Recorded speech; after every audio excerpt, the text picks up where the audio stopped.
Trump scales back Korea drills, citing ties with Kim Jong-un.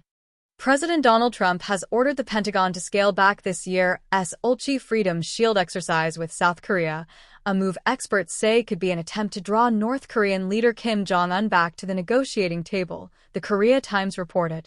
Trump said Sunday the joint drills were costly and sent an inappropriate and hostile signal to North Korea, citing his very good relationship with Kim and describing Pyongyang as unthreatening and respectful during his time in office. He said it was too late to cancel the exercise outright since it was already scheduled to begin Monday, and instructed Defense Secretary Pete Hegseth to substantially reduce it. The remarks followed a Truth Social post in which Trump shared a photo from his 2019 meeting with Kim at Panmunjom, writing that the two leaders get along great. Ulchi Freedom Shield began as scheduled Monday and is set to run 11 days through August 27, with roughly 18,000 South Korean troops taking part alongside U.S. forces. This year's drills carry an added focus on drone warfare, GPS disruption, and cyber attack scenarios, drawing on lessons from North Korean troops who have fought alongside Russian forces in Ukraine. South Korea's defense ministry said Monday the exercise was proceeding according to its originally planned schedule and scale, and that Seoul had not received a formal request from Washington to reduce it following Trump's remarks. The allies had already planned to conduct 14 field training drills during this year's exercise, down from 22 during the same period last year. The ministry said some planned drills could still be adjusted if Washington formally requests changes. Cha Eun-wade said South Korea and the United States have closely coordinated on maintaining a solid combined defense posture and on joint exercises and training.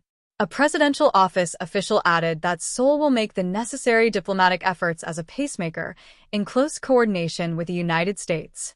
Yoo Ji-hoon, a research fellow at the Korea Institute for Defense Analyses, said Trump appears to be seeking an early opening for talks that could lead to another summit with Kim.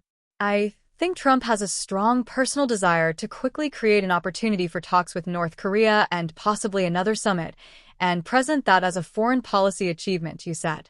Yang Moo-jin, chair professor at the University of North Korean Studies, called Trump's order impulsive in form, but calculated in substance. Yang said Trump's directive may also target Seoul. In the same social media post, Trump noted that South Korea had declined his request to join U.S. efforts to denuclearize Iran, calling it a somewhat unrelated matter.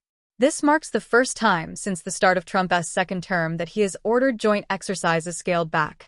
During his first term, following his June 2018 summit with Kim in Singapore, Trump referred to the drills as war games and called them provocative and expensive, leading to the suspension or reduction of several exercises.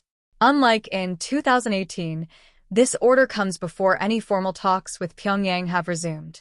North Korea has criticized this year's Ulchi Freedom Shield ahead of its start, with Defense Minister No Kwang-chol calling the drills a demonstration of military confrontation and warning that North Korean forces would counter any provocation going beyond the boundary line. North Korea's state media described the exercise as a rehearsal for an aggressive war. Pyongyang conducted its 11th ballistic missile test of the year on August 12, launching a mid-range missile roughly 700 kilometers, 435 miles into the sea east of the peninsula, days after a short-range launch on August 6 ended a 48-day pause in testing. You said North Korea is likely to welcome Trump's message, but will wait to see whether the U.S. actually reduces its participation before deciding how to respond.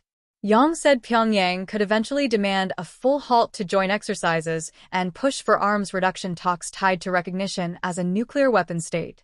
You cautioned that it remains premature to say South Korea has been sidelined, but warned Pyongyang could increasingly favor direct talks with Washington if U.S.-North Korea relations advance faster than inter-Korean ties, potentially leaving issues such as joint exercises, sanctions, and denuclearization to be negotiated without full coordination with Seoul.